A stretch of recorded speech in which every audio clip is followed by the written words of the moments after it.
Welcome to our third and final video on our first case study, the inter-Korean conflict. We looked at the timeline so far. We're at a crucial moment in the inter-Korean conflict history. 1990s, South Korea getting more and more prosperous, economically developed. North, the exact opposite. Situation deteriorating, crushing famine, killing millions. So they're going in, negative economic growth. You think those societies are going in opposite direction. Not a good sign. If you want to reunite those two societies, they have less and less in common. But one man saw that maybe there was a potential there. Maybe there was a possibility. That man is the man in the black suit, kind of cheering. The man in the black suit on the left, Kim Dae-jung. Kim Dae-jung is elected president of South Korea in 1999. And he's a reformer. South Korea, since its democratization in the late 1980s, had been led mostly by politicians that were conservatives, that were skeptical of North Korea, that had a lot of distrust. They were considered what we call them hawks, right? Hostile to North Korea, not willing to kind of maybe cooperate with them to see if they could work with North Korea. North Korea, of course, was led on the right in his beige kind of jumpsuit by Kim Jong-il. Took over from his father in 1994, Kim Il-sung. Kim Dae-jung, however, first reformer, first of what we might call it a dove, a president that thought, we need to go for a different approach with North Korea. To be close and antagonistic with them hasn't worked.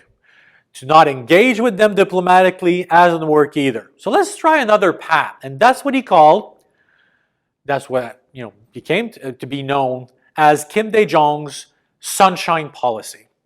His sunshine policy was first enacted in 1999 and 2000. His sunshine policy was pretty simple. Let's try to engage with North Korea. Let's try to cooperate with them. Let's try to work with them on issues of pragmatic shared interest between North and South. Basically, Kim Dae-jung was seeing a potential there. South Korea was prosperous. It had capital, money, funding, big corporation, jobs. North Korea had a lot of labor force, a lot of people, but very poor. So North Korea had a lot of potential workers. South Korea had the money, capital, investments. So they thought, let's take the strength of both sides and see how we could cooperate. The first few initiatives of the Sunshine Policy, of course, were just to restart the diplomatic engine. It was for South and North Korea to meet, to talk, to exchange. Represented here in 2000 when Kim Jong-il, on the right, the North Korean leader, and Kim Dae-jung. So for the first time, the two Korean leaders met. And that hadn't happened for decades, by the way. So kind of an historical moment. Both men got the Nobel Prize in 2000 for this historical summit, where for the first time after 50 years, the two Korean leaders met and talk to one another. It seems benign. It seems pretty minor, but in this relationship, that was a big step. And from there, they thought we can build on this. And they came up with common projects. For one, they developed this industrial complex, the Kaesong Industrial Complex. Kaesong is a city in North Korea. It's in North Korea, but it's close to the border between North and South Korea. It's close to that demilitarized zone. The idea was very simple for that complex. Let's convince South Korean businesses, let's convince the Hyundai, the big the Kia, the Daewoo, the big corporation in South Korea to bring some of their production, some of their industrial production to Kaesong, to that complex. To be honest, those South Korean companies could have gone anywhere. They're a global corporation. They could have gone to Indonesia, Thailand, Vietnam. They could have gone anywhere. But for South Korea, the incentive was, let's convince those companies to go there. Okay, so give them incentives to go there. In exchange, North Korea would provide workers. Okay, those workers would receive wages. Okay, would get income for their work from those South Korean companies. So South Korean companies would bring some of their production there in North Korea, in that Kaesong complex, and the production, okay, the assembly line, would be run by North Koreans. So North Korea would get wages, would get fresh money, okay, foreign currency, and South Korean companies would get their production done. So it seemed like a win-win project. Okay. Same thing here for the Mount Kumgang touristic endeavor. Mount Kumgang is located again in North Korea.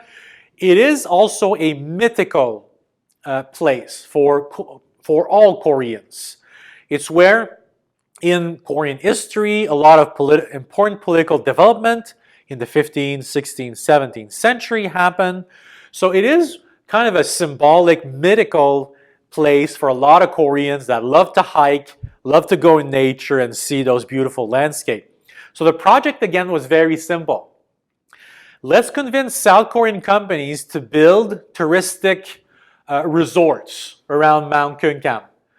Those resorts would hire North Koreans. So North Koreans employees would get wages, would get money, okay, income from this, and those South Korean companies could run tours, could operate those tours and run those touristic resorts there.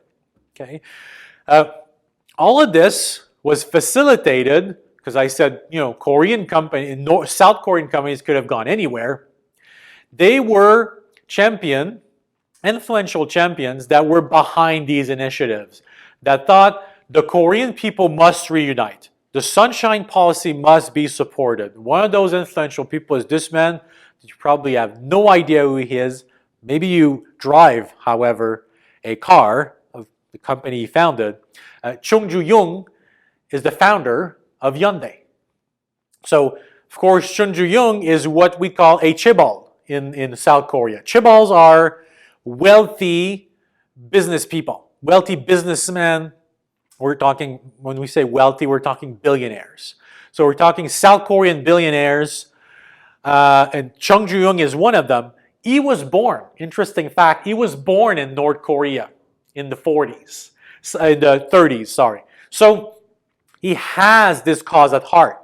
He wants the two Koreas to reunite once and for all. So he's going to put a lot of his, not just political capital, he's going to put a lot of his money. So for example, just to go backtrack a bit, that touristic resort that was built in Mount Kumgang was built by Hyundai. It was basically built under the initiative of Chairman Chung. Same thing for the Kaesong Industrial Complex. Not only Hyundai, but Hyundai was a big part of that complex, but other South Korean companies also joined in the efforts. So just saying, influential, wealthy people in South Korea were also on board with this initiative. Okay. You add to this that during that period, part of the Sunshine Policy was to recognize one's own wrongdoing.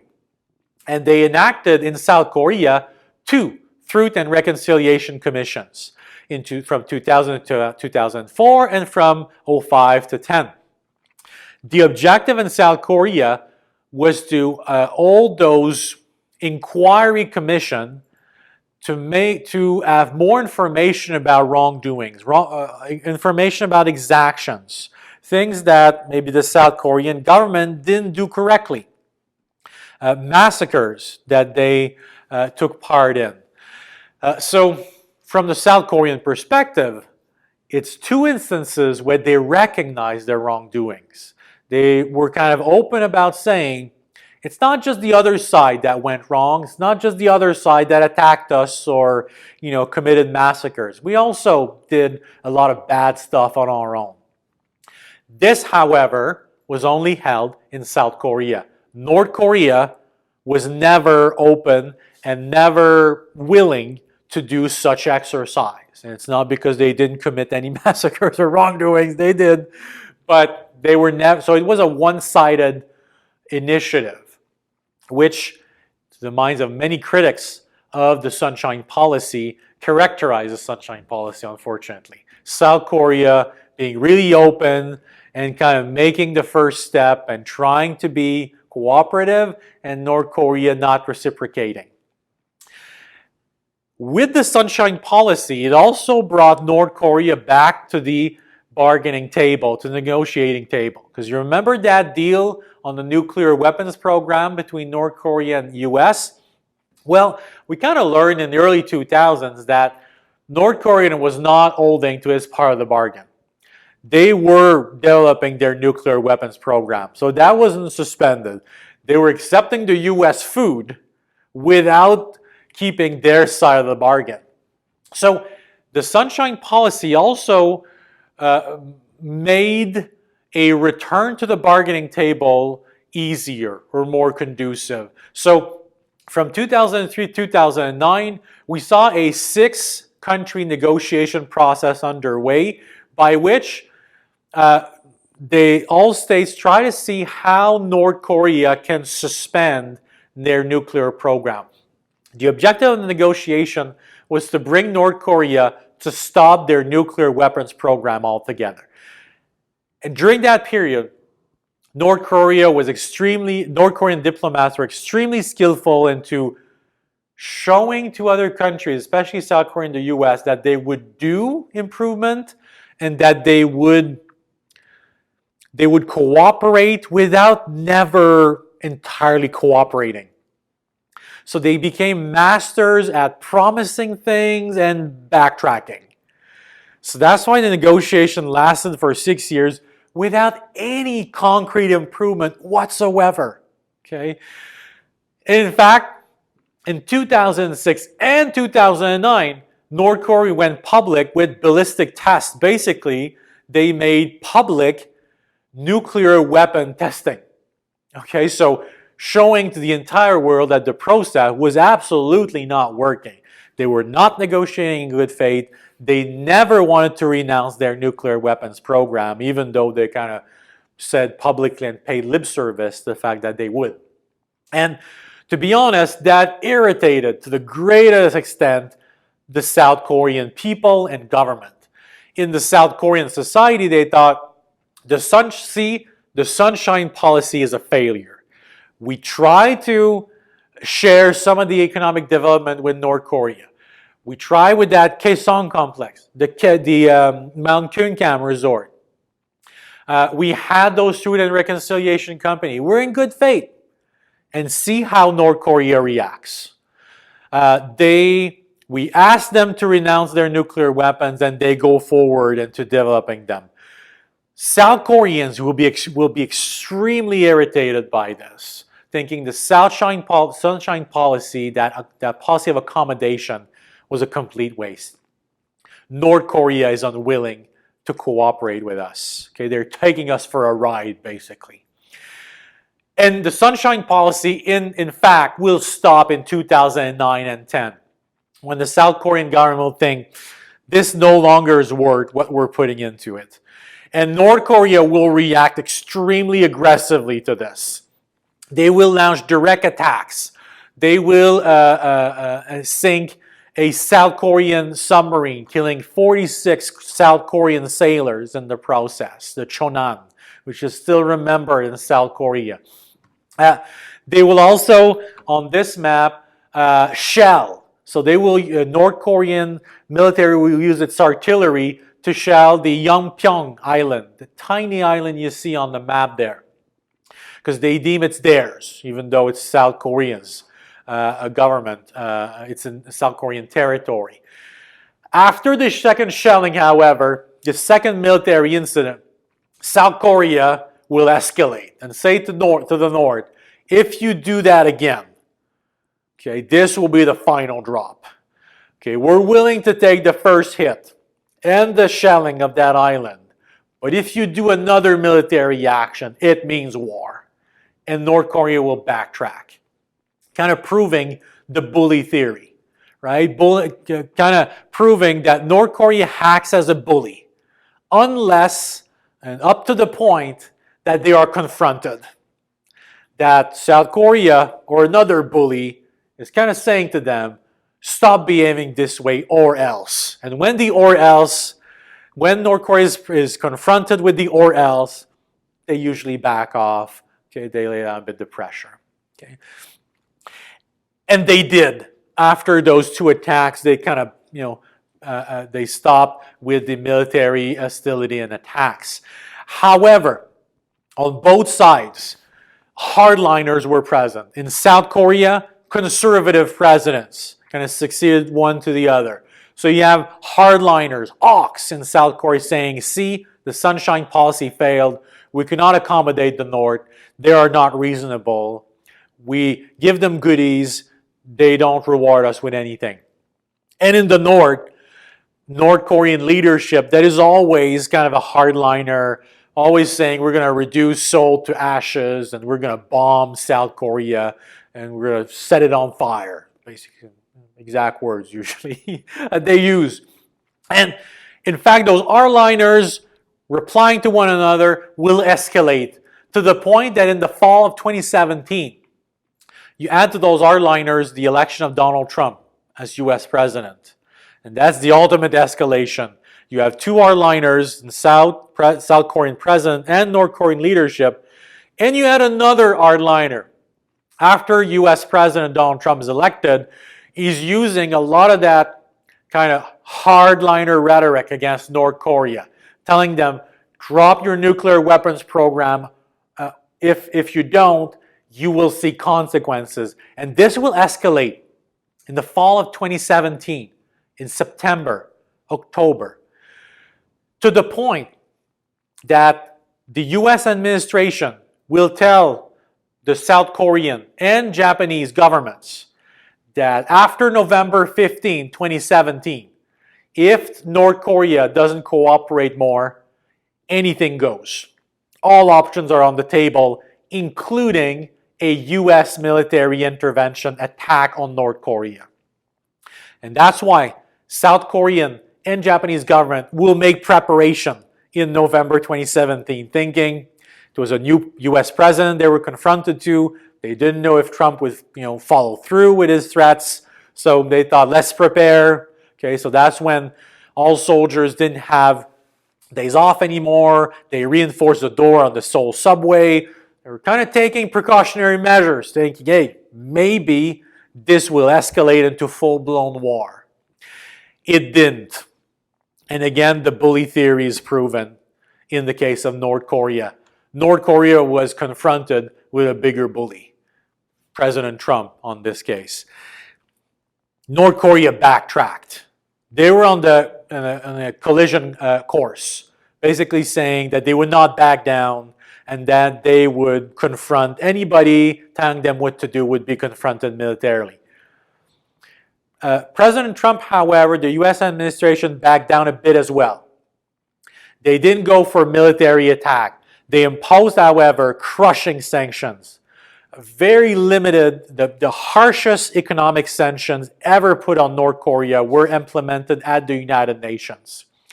To the belief of many, those were adopted because China, Russia, and other countries thought, if not those sanctions, we have war on our hands. We have a military conflict, full-blown. So they imposed crushing sanctions. About a month after those sanctions are imposed, we see North Korea adopting a more conciliatory approach. The Pyeongchang Olympics were around the corner in February 2018. To mark kind of the moment, we saw North and South Korea getting closer and closer to one another.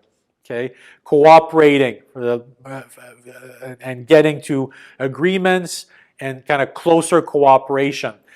Is reunification possible to this point?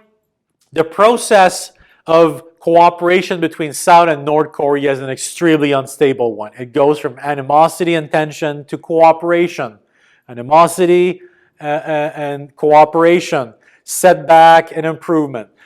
Is reunification possible? To be honest, to this day, we're extremely far from reunification, from solving this inter-Korean conflict, which is really to reunite the two Koreas. The conflict will end when the two Koreas are reunited. In the South, to be honest, there's very little appetite for reunification. For most South Koreans, they live in a highly prosperous society with high-tech technology. If you go to Seoul, Seoul is akin to New York City, to Tokyo, to the most developed country, to the most developed metropolis around the world. For most South Koreans, they don't see the point in reintegrating or reuniting with a third world country, because that's what North Korea is. And especially acute, that sentiment is especially acute among young South Koreans that don't see the point of reuniting with a society that they never lived in. They never lived in a united Korean society. So they don't see the point in reuniting, especially for young people where the job market, if you think the job market is atrocious in Canada, it's hard to find jobs, wait till you get to South Korea where jobs, high quality jobs, are extremely hard to come by. And for one very good reason. It seems like a very complicated graph, but just look on the right hand side, Korea. About 70% of South Korean society has a university degree. 70%. It's more than Canada. If you look one generation before those young people in South Korea, it was only 20% of South Koreans that had a university diploma. So bottom line, young South Koreans are confronted with a very hard job market because everybody of their age group also has a university degree. So it's a highly competitive job market. For many jobs, one job could attract 1,000 to 5,000 CV. So for one high-quality job, if you're a candidate in those, a young people competing to get that job, you're competing in many cases against 5,000 other candidates that are as qualified as you are, that has the same diploma as you have. Okay, so the competition is just insane. So when you present those young South Koreans with priorities, that access quality jobs is way behind any kind of objective of reuniting the two Koreas and thinking that this reunification will be extremely expensive. The price tag will be paid by South Koreans, okay? Because to bring North Korean society to South Korean standards will be extremely expensive for South Koreans. So is reunification likely? Not at all. And the appetite is not there in South Korea. And in North, it's almost impossible to have a reliable survey, of course. It's a totalitarian regime.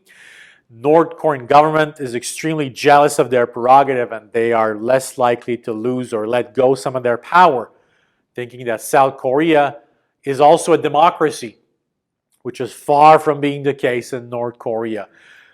So it seems that this conflict does not find a very easy solution whatsoever, whether it's politically, economically, or even militarily with that nuclear program.